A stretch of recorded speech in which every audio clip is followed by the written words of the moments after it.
برادران ملت اسلامیہ السلام علیکم ورحمۃ اللہ وبرکاتہ۔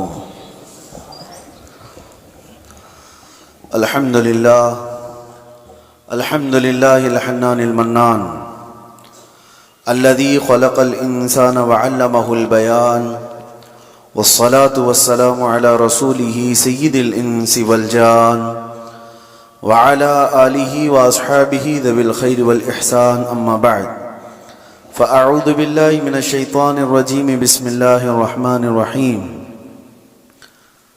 اليوم أكملت لكم دينكم وأتممت عليكم نعمتي ورضيت لكم الإسلام دينا، صدق الله مولانا العظيم۔ بارگاہ رسالت معاذ صلی اللہ علیہ وسلم میں درود پاک کا ہدیہ پیش کریں۔ اللہم صلی علی سیدنا محمد معدن الجود والکرم وآلہ واصحابہ الکرام وابنہ الکریم وبارک وسلم صلاة دائمتا سرمدا ابدا۔ اللہ عز و جل کا محبوب اور پیارا دین اسلام، جس کے متعلق قرآن میں اللہ فرماتا ہے میں تمہیں اسلام دے کر راضی ہوا۔ ایک ایسا نظام ہمیں دیا گیا جس میں کوئی شوشہ خالی نہیں چھوڑا گیا، کسی بھی باب کا، کسی بھی حصے کا، زندگی کے کسی گوشے کو تشنا نہیں چھوڑا گیا ہے۔ آج میں چند اہم باتیں آپ کے سامنے رکھتا ہوں کمپیریزن کے طور پر، کہ دنیا جب سے آباد ہے جنگوں کا ایک سلسلہ چلتا رہا ہے، انسانوں میں آپس میں لڑائیاں ہوتی رہی ہیں، لیکن تاریخ اٹھا کر دیکھیں تو تقریباً ساری لڑائیوں کے پیچھے جو ریزن ہے، جو سبب ہے، جنگ کس مقصد سے ہوا کرتی تھی، تو ان مقاصد میں اگر آپ غور کریں گے تو سب کا ایک حاصل ہوا کرتا تھا، تخت کو حاصل کرنا، حکومت کو حاصل کرنا، یا مال حاصل کرنا، یا حسین عورتوں کو غلام بنانا، باندی بنانا۔ یہ دنیا کا نظام رہا ہے، اسی لیے جنگیں ہوا کرتی تھی۔ یا اگر یہ چیزیں نہ ہوں تو پھر انسان کی جو اندر کی غیرت ہے، تکبر ہے، غرور ہے، وہ چیز اسے جنگ کرنے پر آمادہ کرتی تھی۔ بس یہی ریزن ہے، باقی کچھ نہیں ملے گا آپ۔ ایک قبیلے کی دوسرے قبیلے سے، ایک خاندان کی دوسرے خاندان سے، ایک ملک کی دوسرے ملک سے لڑائیاں ہیں، تو ان لڑائیوں میں، ان جنگوں میں آپ ریزن تلاش کریں گے سبب کہ کس بنیاد پر ہے، تو یا تو وہ زمین کا حاصل کرنا ہے، ٹکڑے کو حاصل کرنا ہے، یا تو پھر اس علاقے کے زرخیز حصوں کے اوپر اپنا قبضہ جمانا ہے، یا تو پھر وہاں کے لوگوں کو غلام بنا کر اپنے انڈر میں رکھنا ہے۔ یہی ساری چیزیں ہیں پوری دنیا میں، پہلے سے یہی چلتا آ رہا ہے، اور لگ بھگ آج بھی اگر آپ دنیا پر نظر ڈالیں گے تو یہاں پر بھی جنگوں کا ایک مقصد یہی دکھے گا آپ کو۔ ہاں، یا تو پھر کوئی اپنے آپ کو دادا کہے، بابا کہے، کوئی اپنے آپ کو سپر پاور کہے، اور اس کے بعد پھر دوسروں کو منوانے کی بات کہے کہ میری ہر بات تمہیں ماننی پڑے گی۔ دوسرا نہیں مانے گا، اگر آنکھ بھی دکھایا تو پھر جنگ ہو جائے گی۔ اگر وہ کمزور ہے، غریب ہے، تو پھر جنگ ہو جائے گی۔ لیکن یہاں پر بھی مقصد جنگ کا یہی ہے۔ پوری دنیا میں تنہا اسلام کے متعلق میں آپ کو بتاؤں، اسلام میں جو جنگیں ہوئی، غزوات ہوئے صحابہ کے اور دوسروں کے درمیان، وہاں کیا مقصد رہا، کیا ریزن رہا۔ حضرت ربیعہ بن عامر رضی اللہ تعالیٰ عنہ حضور صلی اللہ تعالیٰ علیہ وسلم کے ترجمان ہیں، ایمبیسیڈر ہیں۔ جب وہ ایران میں گئے تھے وہاں کے بادشاہ کے پاس پیغام لے کر اسلام کا، تو آپ سے پوچھا گیا تھا کہ آپ لوگ کیوں یہ پیغام پہنچانا چاہتے ہیں ہر جگہ، اور کیوں لڑنا چاہتے ہو یا مقابلہ کرنا چاہتے ہو۔ آپ نے کہا ہمارے آقا صلی اللہ تعالیٰ علیہ وسلم کا فرمان عالی شان ہے، لا تتمنوا لقاء عدوکم، دشمن سے منڈ بھیڑ ہونے کی، جنگ کرنے کی تمنا بھی مت کرو، جنگ کرنے کی خواہش مت رکھو، لیکن ہم پیغام امن اور پیغام اسلام پھیلاتے ہیں، اس لیے اب ریزن سنو، سبب سنو، اسلام کس لیے پھیلا۔ حضرت ربیعہ بن عامر کہتے ہیں کہ ہمارا صرف ایک مقصد ہے کہ انسانوں کو انسانوں کی غلامی سے نکال کر خالق کی بندگی میں لگا دیں، اللہ کی بندگی میں اور اس کی عبادت میں لگا دیں۔ ہمارا مقصد یہ ہے انسان انسان کا غلام نہ رہے۔ ہر دور میں یہی چلتا آ رہا ہے۔ اور آپ شروع کے دنوں میں جو غلاموں کے معاملات اسلام کے مسائل میں بھی اگر پڑھتے ہیں تو یوں نہیں ہے کہ اسلام نے غلامی کو بڑھاوا دیا ہے، بلکہ اسلام دھیرے دھیرے دھیرے غلامی کو ختم کر دیا۔ ارے تم نے قسم کا اگر کھا لیا، قسم کھا لیا اور اس کو توڑ دیا تو کفارے میں غلام آزاد کرنا ہے، روزہ اس کے کفارہ ہے اس میں غلام آزاد کرنے ہیں، زہار ہے اس میں غلام، کئی ایسی چیزیں ہیں، غلطی تم کر رہے ہو لیکن غلام کو آزاد کرنا ہے۔ یہ سسٹم کیوں بنایا گیا تھا؟ یہ سسٹم اس لیے کہ غلامی کا دور ختم ہو جائے، اور اسلام نے جو کچھ بھی غزوات ہوئے، جنگیں ہوئیں، وہ صرف اور صرف اللہ تبارک و تعالیٰ کی زمین پر اس کے احکام کے نفاذ کے لیے۔ دوسرا ریزن انہوں نے بتایا تھا کہ جب کبھی جنگ کرنے کا حکم ہمیں اس وقت تک نہیں ہے جب تک کسی قوم کے اوپر کوئی ایسا ظالم آ جائے جو وہاں کے لوگوں کا جینا دھوبر کر چکا ہو، ان کو سانس لینے کی بھی دقت آ گئی ہو، تو پھر اسلام کہتا ہے کہ اللہ تبارک و تعالیٰ کی مخلوق کو آسانی پہنچانے کے لیے اور ظالموں سے نجات دلانے کے لیے پھر اس کے لیے جنگ ہوگی۔ تو جنگوں کا جو ریزن ہے، وہ مقصد ہے، وہ اللہ تبارک و تعالیٰ کی زمین کو فساد سے صاف کرنے کے لیے ہی صرف ایک ریزن آپ کو ملتا ہے، یہ اسلام میں۔ باقی دوسری جگہ آپ جہاں پر بھی دیکھیں گے دوسرے ملک پر، دوسری قوم پر حملہ کرنا ہے تو وہاں کے مال کو لوٹنا ہے، وہاں کی زمین کو حاصل کرنا ہے، وہاں کی بادشاہت کو لینا ہے، وہاں کے علاقوں پر اپنا قبضہ جمانا ہے۔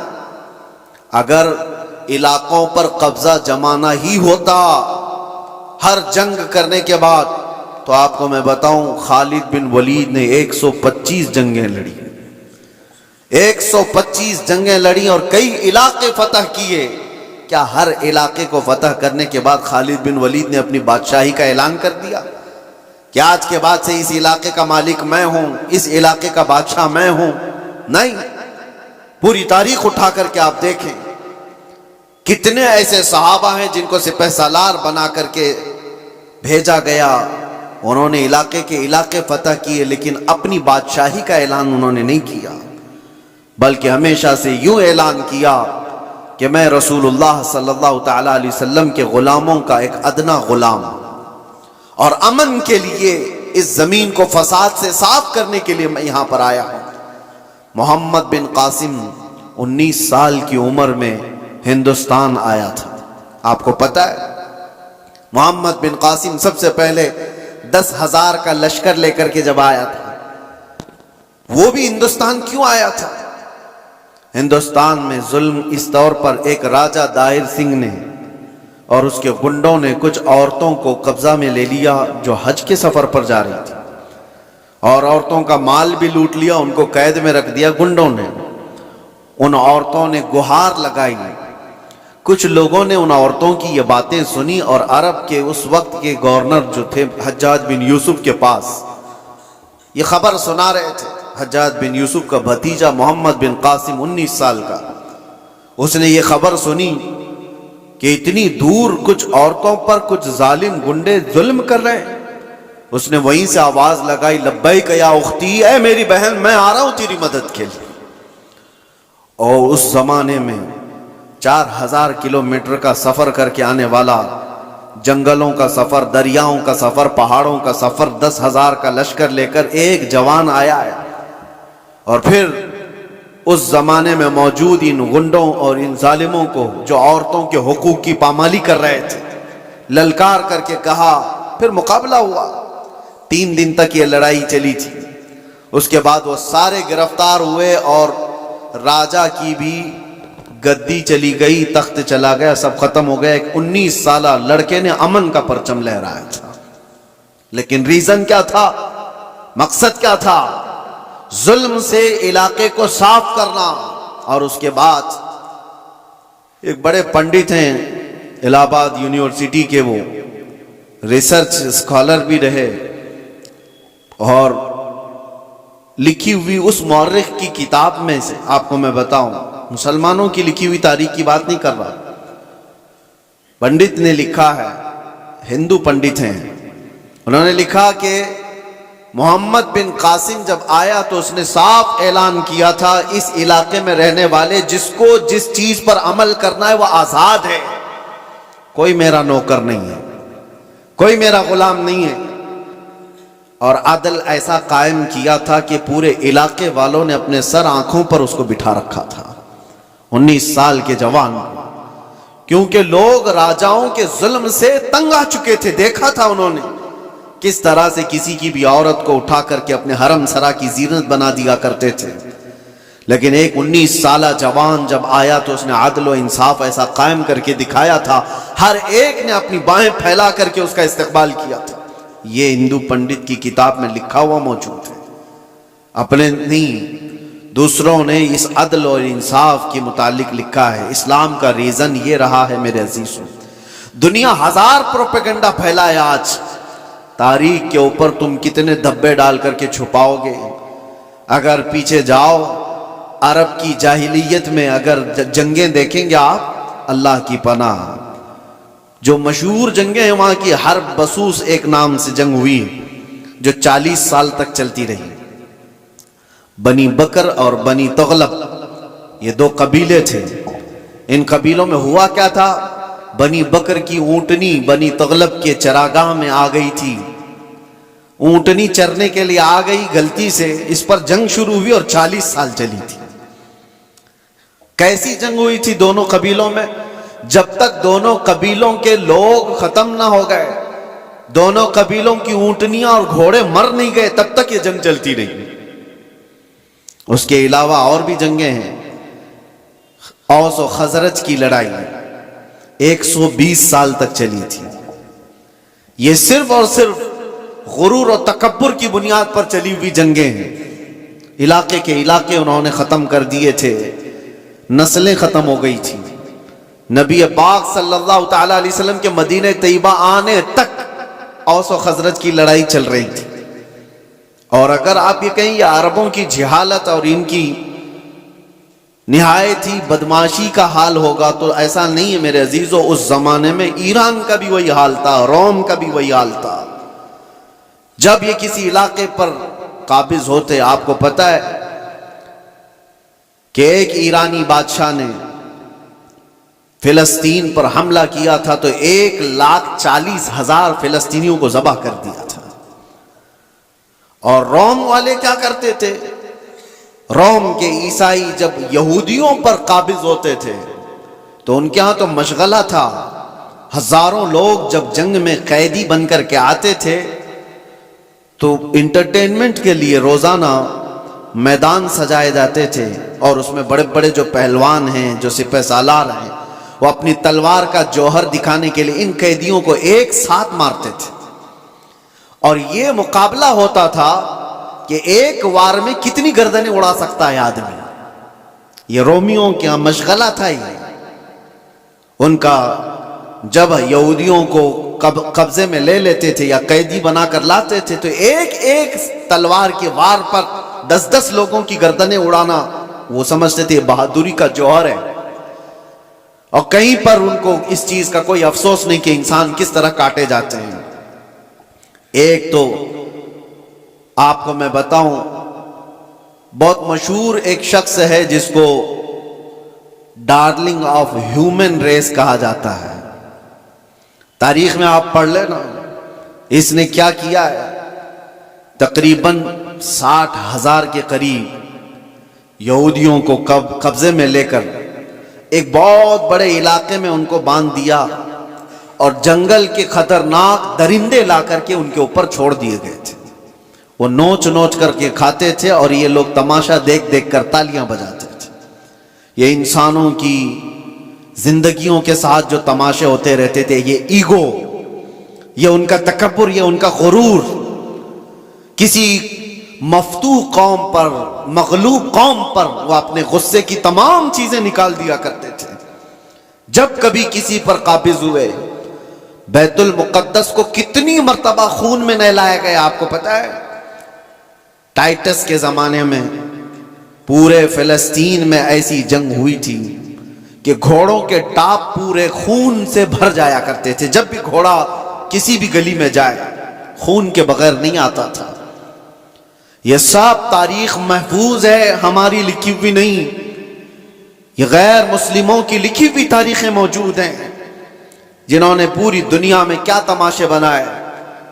اور ایک طرف اسلام کے خلاف پروپیگنڈا پھیلانے والے، ان کو میں دعوت دیتا ہوں، آؤ مطالعہ کرو، آؤ مطالعہ کرو. کسی بھی جنگ کو چھیڑا نہیں گیا تھا. حضور پاک صلی اللہ تعالیٰ علیہ وسلم کے زمانے پاک میں جتنے غزوات ہوئے تھے، وہ جتنی بھی جنگیں ہوئی وہ اس فارمولے پر ہوئی ہیں، چھیڑو مت، لیکن چھیڑے کوئی تو چھوڑو مت. یہی فارمولے پر جنگیں ہوئی ہیں. بدر میں میرے آقا صلی اللہ علیہ وسلم تشریف لے گئے. کیا بدر کو زبردستی لڑنے کے لیے بلایا گیا تھا؟ نافذ کی گئی تھی مسلمانوں پر. احد مدینے میں ہوئی ہے. کفار مکہ وہاں سے پورے قبیلے لے کر کے آئے تھے مدینے پر حملہ کرنے کے لیے. تو جنگ احد مدینے کے باہر ہوئی. جنگ خندق کہاں ہوئی؟ 12,000 کفار و مشرکین آئے تھے حضور پاک صلی اللہ علیہ وسلم اور صحابہ سے لڑنے کے لیے. اور کہاں پر؟ مدینے کے باہر ہی لڑائی ہوئی. گئے نہیں تھے، مدینے کے آس پاس ہوئی. یہ سب جنگوں کے بعد، ہر جنگ کا ریزن میں آپ کو بتاؤں گا، لیکن جنگوں کے بھی اصول ہوتے ہیں. لیکن دنیا یہ صرف اصول بتانے کے لیے کہتی ہے، آج اس پر عمل کوئی نہیں کرتا. عمل کوئی نہیں کرتا. آپ کیا سمجھتے ہیں یہ ظلم و بربریت جو کچھ بھی دنیا میں ہوئی ہو کسی خاص قوم کے ساتھ ہے؟ سب قومیں اس میں ملوث ہیں، سب قومیں ملوث ہیں. ہمارے ہاں کی قوموں کے متعلق بھی تاریخ میں آپ کو بتاؤں، ہندوستان میں بھی کیا کیا ہوتا رہا. کتنی بڑی بڑی جنگیں ہوئی اور کتنے لوگوں کا قتل عام ہوا. راجاؤں کے، مہاراجاؤں کے تخت حاصل کرنے کے لیے ایک دوسرے کی لڑائیوں میں کتنے گرجا گھر توڑے گئے، کتنے مندروں کو توڑا گیا، کتنے معبدوں کو توڑا گیا. یہ سب چیزیں تاریخ میں موجود ہیں. لیکن دنیا ان سب سے آنکھ بند کر کے ایک طرف ٹارگٹ کی ہوئی ہے، صرف اسلام، جبکہ سب کی تاریخیں بھری ہوئی. آپ کو اگر تاریخ پڑھنا ہے تو آپ اٹھا کر کے دیکھیں کس راجے نے اپنے تخت بچھانے کے لیے کتنے لوگوں کو اس تخت کے نیچے دبایا ہے. آپ کو پتا ہے یہ جو پیرامڈز بنے تھے اس کے متعلق بھی یہی کہا جاتا ہے. اہرامات مصر فراعنہ نے، وہاں پر وہ ایک ایک پتھر پتہ نہیں کتنے ہزار کلو کا ہے، اس طرح سے وہ جو بنائے گئے اس میں ہزاروں نے، لاکھوں لوگوں کی لاشیں ختم ہو گئی ہیں. کتنے لاکھوں لوگ مر گئے اس میں. بادشاہوں کا نظام یہی رہا ہے، اپنے حصول کے لیے، اپنے جاہ کے لیے، اپنی طلب کے لیے انسانوں کا قتل عام کیا ہے، انسانوں کا قتل عام کیا. اور جو ورلڈ وار فرسٹ اور ورلڈ وار سیکنڈ جو ہوئی، اس کی بھی تاریخ اٹھا کر کے آپ پڑھیں کس لیے جنگیں ہوئی آپس میں. یہ تو زیادہ دور نہیں ہے نا، 1920 1940 کے بیچ میں، یہ زیادہ دور نہیں ہوئی، ابھی 100 سال پہلے کی بات آپ کو بتا رہا ہوں. فرسٹ ورلڈ وار اور سیکنڈ ورلڈ وار میں جو لوگوں کی موتیں ہوئی ہیں، فرسٹ میں تقریباً 3 کروڑ لوگ مارے گئے ہیں. کروڑ، 1 2 100 200 1000 2000 کی بات نہیں کر رہا ہوں، 3 کروڑ. اور سیکنڈ ورلڈ وار میں اس سے بھی زیادہ لوگ مارے گئے، زخمی ہوئے. یہ صرف اور صرف بادشاہوں نے اپنے تخت کے لیے، اپنی زمینوں کے لیے لڑائیاں لڑی. اور ٹوٹل میرے آقا صلی اللہ علیہ وسلم نے اپنی زندگی پاک میں 17 غزوات میں شرکت فرمائی. کتنے؟ 17 غزوات. اور ٹوٹل 17 غزوات کو ملائیں گے تو 252 لوگ مرے تھے، اس کے علاوہ نہیں. 17 جنگوں کی جو لسٹ بتائی جاتی ہے میرے عزیزوں. لیکن پھر بھی دنیا کو اعتراض ہے اسلامی جنگوں سے. آپ کو میں بتاؤں، جنگوں کے اصول ہوتے ہیں، اسلوب ہوتے ہیں، طریقہ کار ہوتے ہیں، لیکن کسی نے عمل نہیں کرنا ہے اس پر. گوانتانامو بے جیل کے متعلق سنا ہوگا، ابو غریب جیل کے متعلق آپ نے سنا ہوگا. امریکی لوگوں نے جو عراق جنگ کے بعد وہاں کے قیدیوں کے ساتھ سلوک کیا ہے، یہ ہم نے نہیں ہے، ہیومن رائٹس کی تنظیموں نے لکھا ہے، اس کو تاریخ میں موجود ہے. قیدیوں کو لٹا کر کے ان کے اوپر کتے چھوڑ دیے جاتے تھے، قیدیوں کو باندھ کر کے ان کے منہ پر پیشاب کیا جاتا تھا اور ان کو غلاظت کھانے پر مجبور کیا۔ انسانیت سے گری ہوئے حرکتیں۔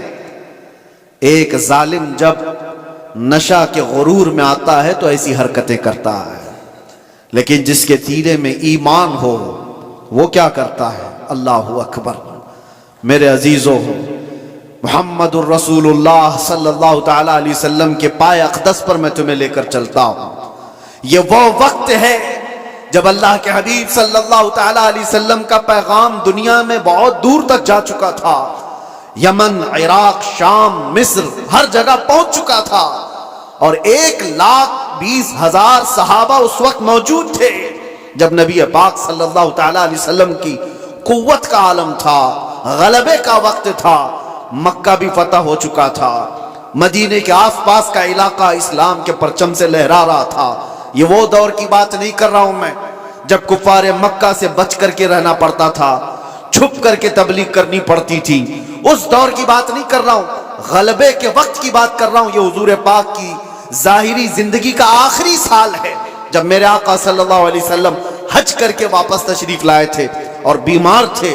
اس وقت جب نبی کرم صلی اللہ تعالی علیہ وسلم کے نام کا چرچا قیصر اور کسریٰ کے جسموں میں کپ کپی طاری کر دیتا تھا، ہزاروں فوجیں تھر تھراتی تھی، غلبے کا وقت تھا، اس وقت نبی پاک صلی اللہ علیہ وسلم مسجد نبوی شریف میں بیٹھے ہیں اور اپنے صحابہ سے کہتے ہیں، کوئی ہے اس میں جس پر میرا کوئی حق باقی ہے تو مجھ سے لے سکتا ہے؟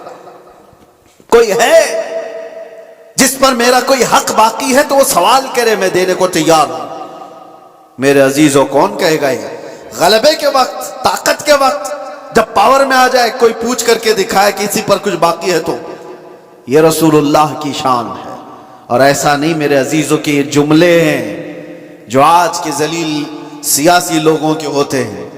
حضور نے جب یہ فرمایا تو ایک صحابی کھڑے ہو گئے، کہا میرا آپ کے اوپر ایک حق باقی ہے، آپ کے اوپر میرا ایک حق باقی ہے یا رسول اللہ۔ سب کی گردنیں اونچی ہو گئی، دیکھتے رہ گئے ان کو، کون ہے یہ؟ حضور پاک صلی اللہ علیہ وسلم نے ان سے کہا، آگے آؤ، تمہارا جو حق ہے وہ بتاؤ۔ حضرت عمر تو تلوار نکال لی تھی کہ رسول اللہ صلی اللہ علیہ وسلم کی بارگاہ میں ایسی بلند زبان کس کی ہے؟ لیکن اس صحابی نے کہا، ایک مرتبہ جنگ میں جا رہے تھے، صفوں کی ترتیب دے رہے تھے، میں تھوڑا سا آگے آ گیا تھا، آپ نے چھڑی سے مجھے مارا تھا، میں وہ بدلہ لینا چاہتا ہوں۔ اللہ اکبر۔ حق اتنا بھی ہوتا ہے میرے عزیزوں، حالانکہ قائد امن و اسلام اور بانی اسلام ہے میرے آقا صلی اللہ علیہ وسلم۔ میرے عزیزوں، اگر کوئی استاد اپنے شاگردوں کو ترتیب دینے کے لیے کوئی بات کر رہا ہو، لیکن اس کو بھی صحابی نے کہا، یہ حق ہے میرا آپ کے اوپر، حضور نے فرمایا ٹھیک ہے آ جاؤ۔ یہ نہیں فرمایا کہ بھرے مجمع میں کیا تم مجھ سے بدلہ لے لے گا، حضور نے فرمایا آ جاؤ، اور اپنے آپ کو پیش کر دیا کہ تم بھی مجھ سے بدلہ لے سکتے ہو۔ لیکن اس صحابی نے کہا، سب کی آنکھیں پھٹی تھیں، دیکھ رہے تھے کہ کیا منظر ہے، لیکن اس صحابی نے کہا، یا رسول اللہ، جس وقت آپ نے مجھے مارا تھا میں صرف تہبند پہنا تھا، جسم پر میرے کچھ بھی نہیں تھا، کرتا نہیں تھا، صرف میں تہبند پہنا ہوا تھا، اوپر سے جسم میرا کھلا تھا، اور میں یہ چاہتا ہوں کہ بدلہ اس حالت میں ہی لوں کہ آپ بھی اپنا جبہ اتار دیجیے، آپ بھی اپنے تہبند میں رہیے۔ نبی پاک صلی اللہ علیہ وسلم نے چوں چرا کچھ بھی نہیں فرمایا، اپنا جبہ اتار دیا۔ لاؤ دنیا کی قوموں کو ایک آئیڈیل، کوئی ایسا جو اپنے آپ کو اپنی قوم کے سامنے پیش کرے۔ یہاں تو ڈرپوک لوگ ایسے بیٹھے ہوئے ہیں جن کو سوالات سے کا سامنا کرنے کی ہمت نہیں ہے، طاقت نہیں ہے، اپنوں کے سامنے ہی وہ رعایا کا کیا مقابلہ کریں گے، کیا سامنا کریں گے۔ نبی پاک صلی اللہ علیہ وسلم نے اپنا جبہ پاک اٹھایا، اس صحابی نے آ کر حضور کے دونوں کندھوں کے بیچ جو مہر نبوت تھی اس کو بوسہ لے لیا۔ حضور کے دو شانوں کے بیچ میں مہر نبوت تھی جس کی چمک سورج سے زیادہ تھی، انہوں نے بوسہ لے لیا اور کہا، میں کامیاب ہو گیا اور میں بدلہ لے لیا، مجھے بس وہ مہر نبوت چھومنی تھی۔ لیکن میرے عزیزوں، وہ صحابی کا اپنا طریقہ تھا، لیکن رسول پاک صلی اللہ علیہ وسلم نے اپنے آپ کو پیش تو کر ہی دیا، اپنے آپ کو پیش تو کر دیا۔ اور جنگوں کے حالات کے متعلق آپ کو میں بتاؤں، بدر کے وہ 70 قیدی جن کو گرفتار کر کے مدینے لایا گیا تھا، لوگ تو کہہ رہے تھے ان کو مار دیا جائے، ان کو جلا دیا جائے، ان کو کاٹ دیا جائے۔ نبی پاک صلی اللہ تعالی علیہ وسلم نے ایک بھی قیدی کو قتل کرنے کا حکم نہیں دیا، کہا کہ گرفتار ہوئے، تلوار ہم پر اٹھائے تھے اس لیے آج یہ قیدی ہیں، آج یہ ہم پر، کیونکہ اگر غلبہ پاتے تو ہم کو مار دیتے، اصول تو یہی ہے، آج یہ قبضے میں آئے۔ لیکن میرے آقا صلی اللہ علیہ وسلم نے کیا نظام رکھا تھا۔ ان قیدیوں کو پوچھا گیا تم میں سے اگر کوئی ہنر جانتا ہے، کوئی فن جانتا ہے، کوئی کلاکاری آتی ہے تو آؤ میرے 10 صحابہ کو وہ ہنر سکھاؤ، تم آزاد ہو جاؤ۔ یہ دنیا میں پہلا ایسا منظر ہے کہ جنگ میں قیدی جو گرفتار ہو کر کے آئے ان کو یہ آپشن رکھا گیا، مال نہیں ہے تمہارے پاس فدیہ دینے کے لیے، کچھ نہیں ہے، لیکن کوئی ہنر جانتے ہو تو 10 صحابہ کو وہ ہنر سکھاؤ، تم آزاد ہو جاؤ۔ ہے کوئی دنیا میں اس طرح آزاد کرنے والا؟ مجھے بتاؤ۔ زندگیاں سڑ گئی میرے عزیزوں۔ میں جانتا ہوں کچھ ایسے لوگوں کو جو 40 سال تک قید میں رہے لیکن کسی کو ان پر رحم نہیں، زندگیاں ختم ہو گئی، نہ عفو درگزر کا کوئی نظام ہے، کوئی سسٹم نہیں ہے انسانوں کو معاف کرنے کا۔ یہ تو رسول مختار صلی اللہ تعالی علیہ وسلم ہے۔ یہاں تک کہ میرے عزیزو، اسلام لانے کے بعد میرے آقا صلی اللہ علیہ وسلم نے فرمایا کہ اس کو اس کے پچھلے کاموں کی آر نہ دلائی جائے، اور یہ بھی فرمایا اگر کسی نے کسی گناہ سے توبہ کر لیا تو اس کو پچھلے گناہوں کی آر نہ دلائی جائے۔ اللہ کے حبیب صلی اللہ تعالی علیہ وسلم کے ہاں عفو درگزر کا، معاف کرنے کا اتنا زیادہ سسٹم ملتا ہے۔ تو جنگوں کے جو حالات میں آج آپ کو بتا رہا ہوں، دنیا کسی بھی حد تک گر سکتی ہے اور گر رہی ہے، مگر نظام اسلام یہ ہے کہ اگر جنگ بھی ہوئی ہے یا کہیں پر لڑائیاں ہوئی ہیں تو صرف امن قائم کرنے کے لیے، فساد کو زمین سے ختم کرنے کے لیے۔ جس طرح سے ڈاکٹر انجیکشن مارتا ہے تو یہ نہیں ہے کہ تمہیں سوئی چبا کر کے درد دینا چاہتا ہے، اس بزم میں مقصود ہے اصلاح مفاسد۔ نشتر جو لگاتا ہے وہ دشمن نہیں ہوتا۔ عزیزان گرامی وقار، میں نے بہت ساری چیزوں کو کمپیئر کر کے دیکھا ہے، کہاں کہاں کس طرح کی جنگیں ہوئی، کتنا قتل عام ہوا، وہ سب میں جا کر کے آپ اسلامی جنگوں کو کمپیئر کر کے دیکھیں۔ میں دعوت دیتا ہوں فکر کرنے کی، پڑھنے کی، مطالعے کی، نوجوانوں کو ایک بار دیکھ کر کے تم بتاؤ، پھر اپنے ریسرچ کے بعد، سٹڈی کے بعد تمہیں پتہ چلے گا دنیا کی جنگیں کس لیے ہوا کرتی تھیں اور اسلام کے۔ میں ان بادشاہوں کی بات نہیں کر رہا ہوں جو ظالم بادشاہ بنام مسلمان رہے، بنام مسلمان جو بادشاہ رہے ان کی مثال مت دینا۔ ہاں، میں ان لوگوں کی بات کر رہا ہوں جس میں ابو بکر صدیق آتے ہیں، میں ان کی بات کر رہا ہوں جس میں عمر فاروق آتے ہیں، میں ان کی بات کر رہا ہوں جس میں عثمان غنی اور حیدر کرار آتے ہیں، میں ان لوگوں کی بات کر رہا ہوں جس میں عمر ابن عبدالعزیز آتے ہیں رضوان اللہ تعالیٰ علیہ مجمعین، جنہوں نے رسول اللہ صلی اللہ تعالیٰ علیہ وسلم کے مکمل مشن کو نافذ کیا ہے۔ میں ان کی بات کر رہا ہوں، مثال لا کر کے دکھاؤ۔ ہاں، اگر ظالم بادشاہوں کی کچھ تمہیں اکا دکا مثالیں ملتی ہیں تو میں اس کو اسلامی مثال نہیں سمجھتا۔ اسلام سے جس کا تعلق ہوگا وہ ظلم و بربریت نہیں کرے گا۔ اور دوسری بات آخری میں آپ کو بتاؤں، یہ دور بھی وہی ہے، پہلے کا دور بھی یہ چلتا آ رہا ہے۔ دشمنوں کے ساتھ مقابلہ کرنے کے لیے جواں مردی کے ساتھ مقابلہ کرو، جو اسلام نے بتایا، آمنے سامنے مقابلے ہوتے رہے۔ لیکن پہلے سے میں نے دیکھا ہے، صرف اور صرف اسلام کو چھوڑ کر میں بات کر رہا ہوں، دنیا کی ساری قومیں دشمن کو ہرانے کے لیے، مقابلہ کرنے کے لیے جن چیزوں کا استعمال کرتی آ رہی ہے وہ ذلیل چیزیں، دو چیزیں، دولت اور عورت۔ وہ اپنی بیٹیوں کو تک دشمن کے گھر بھیجنے پر راضی ہو جاتے۔ کتنی ایسی مثالیں آپ کو بتاؤں، لیکن اسلام نے کبھی اس چیز کو نہ جائز قرار دیا اور نہ ہی کبھی ایسے کام کو پروموٹ کیا کہ کوئی اپنی بیٹی کیا اپنے غلام کی بیٹی کو بھی کسی دشمن کے گھر کی زینت بننے نہیں دے سکتا، چاہے وہ جنگ کے حالات میں ہی کیوں نہ ہو۔ جنگ کے حالات میں کیوں نہ، سلطان صلاح الدین ایوبی کے کتنے سپہ سالاروں کو خریدنے کے لیے صلیبیوں نے اپنی بیٹیاں بھیجی، کتنی بیٹیاں بھیجی، وہ وفادار خواتین آتی تھی ان کی، اور یہاں پر ورغلا کر کے اپنے دامے فریب میں پھنسانے کے لیے ہر ممکن کوشش کرتی رہی، سپاہیوں میں شہوت کو پھیلانا، سلطان تک پہنچ گئی۔ آج بھی کئی بادشاہوں کے حرم سراؤں کی زینت بنی ہوئی ہیں دوسروں کی بیٹیاں۔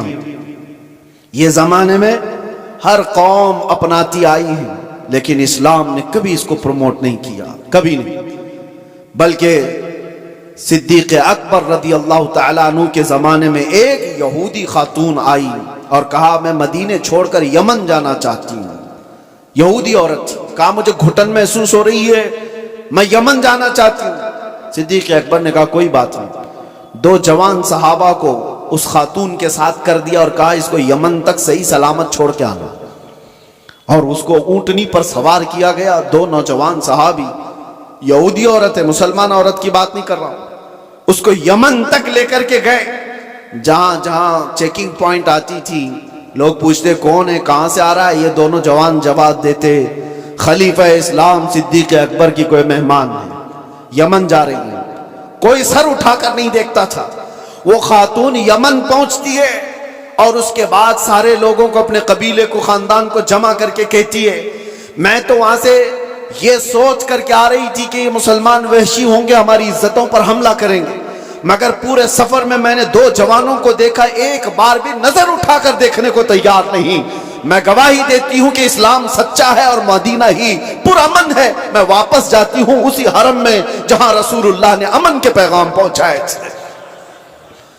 یہ بیٹیوں کی حفاظت کے لیے، آپ کو پتا ہے اورنگزیب اورنگزیب اورنگزیب، آج دنیا بھر میں یہ جو ایک چھبی کو خراب کرنے کی کوشش کی جاتی ہے، تاریخ کو توڑ مروڑ کر بتانے کی، آپ کو پتا ہے، آپ تاریخ دیکھیں، میں اورنگزیب کی پوری تاریخ بتانے کے لیے نہیں کھڑا ہوں، لیکن ایک چیز ملتی ہے، بنارس میں ایک پنڈت کے گھر ایک لڑکی تھی، جوان لڑکی، اور جب وہ جوان ہوئی تو بنارس میں اس وقت جو گورنر تھا، کوتوال تھا شاید، اس کا نام ابراہیم کچھ تھا، مسلمان تھا، عیاش قسم کا تھا، لڑکیوں کے اوپر ڈورے ڈالنا، ان کو پکڑنا، ان کو اپنے حرم میں زینت بنانا، یہ اس کے کام تھے۔ اب یہ خوبصورت جوان لڑکی پر وہ فدا ہو گیا، عاشق ہو گیا، اور اس نے کسی بھی طرح سے اس لڑکی کو حاصل کرنے کے لیے ایڑی چوٹی کا زور لگایا، اور آخر میں آ کر کے ہوا یہ کہ اس کے گھر کے اطراف حصار ہو جاتا تھا، گھیرا بندی۔ پھر پنڈت مجبور ہو گیا، اپنی بیٹی سے کہا کہ چلو جب وہ بڑا آدمی ہے تو اس کے آگے ہم لوگ کچھ نہیں کر سکتے، بیٹی تم چلے جاؤ، تیار ہو جاؤ۔ وہ چاہتا ہے تم سے شادی کرنے کے لیے۔ لڑکی کو اس چیز کی بالکل بھی رضامندی نہیں تھی، اس نے کہا کہ مجھے تھوڑا وقت دے دیجیے۔ وہ ایک اس وقت سواری لیتی بنارس سے، تاریخ میں موجود ہے، اور اس نے اسی وقت دلی کا سفر اختیار کیا جہاں اورنگزیب عالمگیر جامع مسجد میں ہوا کرتے تھے۔ جمعہ کا دن تھا، یہ خاتون مردانہ لباس پہن کر کے گئی، لڑکوں کا لباس پہن کر کے۔ جب بادشاہ اسلام اس وقت کے سلطان نکل رہے ہیں اور لوگوں سے ان کی حاجتیں پوچھ رہے ہیں، اسی وقت یہ لڑکی کھڑی تھی۔ اورنگزیب نے اپنی چادر اٹھا کر کے دے دی اور کہا بیٹے اس لباس میں تمہیں اچھا نہیں لگتا، تم اپنا چہرہ ڈھانک لو، تم اپنا سر ڈھانک لو، اور تمہاری کیا حاجت ہے؟ تو اس نے کہا کہ میری حاجت کچھ طویل ہے، میں آپ کو تنہائی میں سنانا چاہتی ہوں۔ بلا لیا، دولت کدے پر وہ خاتون آئی، جوان لڑکی، اور اس نے واقعہ سنا دیا کہ آپ کا بھیجا ہوا گورنر، آپ کا بھیجا ہوا کوتوال اس طرح سے لڑکیوں کی عزت پر حملہ کرتا ہے، اور میرے گھر پر بھی اب اس کی نظر ہے اور مجھے اپنی حرم کی زینت بنانا چاہتا ہے۔ تو اورنگزیب نے کہا کہ ٹھیک ہے، واپس جاؤ، تمہارے باپ سے کہو شادی کی تیاریاں کر لیں۔ وہ لڑکی مایوس ہو گئی، جس چیز کے لیے میں بنارس سے دلی کا سفر کر کے آئی تھی، بادشاہ بھی یہی کہہ رہا ہے، لیکن ایک دل میں ایک آس تھی کہ بادشاہ نے مجھے بیٹی کہہ کر پکارا۔ واپس وہ آئی، اپنے باپ سے کہا بادشاہ نے تو یہ کہا۔ باپ نے کہا کہ بیٹا اب کہاں انصاف ہے، تم تیاری کر لو۔ ڈولی سج گئی اور شادی کا دن بھی آ گیا۔ وہ ظالم عیاش کوتوال اپنے سپاہیوں سمیت اس کی ڈولی اٹھانے کے لیے آیا اور راستے بھر میں لوگوں پر لٹاتے ہوئے جا رہا تھا، اور جیسی ہی بیچ راستے میں پہنچا ایک فقیر آیا اور اس کو کہا کہ مجھے بھی کچھ لٹانا چاہتے ہو؟ اس نے کہا نیچے جتنی گری ہوئی ہیں وہ سب اٹھا لے۔ اس فقیر نے اس کو بگی سے نیچے کھینچ لیا، تو جیسے ہی نیچے کھینچا یہ کوتوال جلادوں سے پکار کر کہا کہ کون فقیر ہے جو بدتمیزی کر رہا ہے، تم سب کے سب آ جاؤ۔ فقیر اپنا جبہ اٹھاتا ہے تو وہ اورنگزیب وہاں پر کھڑا ہے۔ کہا والی ہندوستان عالمگیر تیرے سامنے کھڑا ہے، اور کیا تجھے اس کام کے لیے اس شہر بھیجا گیا تھا کہ تو روز اپنے حرم سراؤں میں نئی لڑکیوں کو زینت بنائے اپنی بستر کا؟ اور اس کے بعد اسی وقت اس کی ساری چیزیں چھین لی گئی، پھر اس کو گھوڑے کے پیروں پر باندھ کر کھینچا گیا۔ اس لڑکی کی بارات جو نکلی تھی بغیر کسی چھوت کے، بغیر کسی چھوئے، عزت کے ساتھ ڈولی کو واپس اس کے گھر پہنچایا گیا، اور اس کو قید میں جلادوں کے حوالے کر دیا گیا، کوتوال کو جو ظالم تھا، عیاش تھا۔ اب جب لڑکی باہر آئی تو اس نے اورنگزیب سے کہا میرے گھر چلیں۔ گھر آئے، یہ آپ کو تاریخ کی سچائیاں میں بتا رہا ہوں۔ اورنگزیب نے جاتے ہی کہا کہ مجھے 2 رکعت نماز پڑھنے دے دو۔ 2 رکعت نماز پڑھنے کے لیے، یہ کسی اور کا گھر نہیں، ایک پنڈت کا گھر ہے۔ نماز پڑھنے کے لیے جگہ دی، نماز پڑھا۔ اورنگزیب نے کہا فوراً مجھے پانی دو، شدت کی پیاس لگی ہے۔ پانی لا کر کے دیا گیا گھر سے، اورنگزیب نے پانی پیا۔ اس کے بعد جانتے ہو آنکھیں کھول کر دیکھی اور کہا جس دن اس بیٹی نے مجھے دلی میں آ کر اپنا قصہ سنایا تھا، اس دن سے ابھی تک ایک قطرہ پانی میں نے حلق میں نہیں ڈالا ہے۔ میں نے یہ طے کر لیا تھا جب تک اس کو انصاف نہ ملے میں پانی نہیں پیوں گا۔ بیٹیوں کو لوگ دوسروں کے حرم سرا میں پہنچانے والے، تاریخ اسلام کو توڑ مروڑ کر پیش کرنے والے، ذرا اس تاریخ کو بھی دیکھیں۔ اور میرے عزیزوں یہ ایسی ویسی بات نہیں، اس پنڈت نے بادشاہ اورنگزیب کے اس احسان کو یاد رکھ کر اس علاقے کو، اس جگہ کو جہاں اس نے سجدہ کیا تھا، بادشاہ نے ہمیشہ کے لیے مسجد تعمیر کر دی۔ یہ تاریخ میں موجود ہے۔ میں آپ کو صرف اور صرف ایک جھلک بتا رہا ہوں۔ اسلام یہ کام نہیں کرتا کہ اپنے روایات کو، اپنے اصول کو جنگوں میں اور دشمنوں میں سب توڑ دیے جائیں اور اپنی بیٹیاں بھی کسی کے ہاں بھیج دیے جائیں۔ یہ اسلام کی فطرت میں نہیں ہے۔ اسلام اصول کی سچائیوں پر چلتا ہے۔ عزیزان گرامی وقات، اللہ تبارک و تعالی ہم سب کو کہنے سننے سے زیادہ عمل کی توفیق عطا فرمائے، اور رب تبارک و تعالی اسلام کی سچائیوں کو ہمیں کھل کر اظہار کرنے اور بیان کرنے کی توفیق عطا فرمائے۔ مولا کریم ایمان پر زندہ رکھے اور ایمان پر ہمارا خاتمہ عطا فرمائے۔ وآخر دعوانا الحمدللہ رب العالمین۔ السلام علیکم۔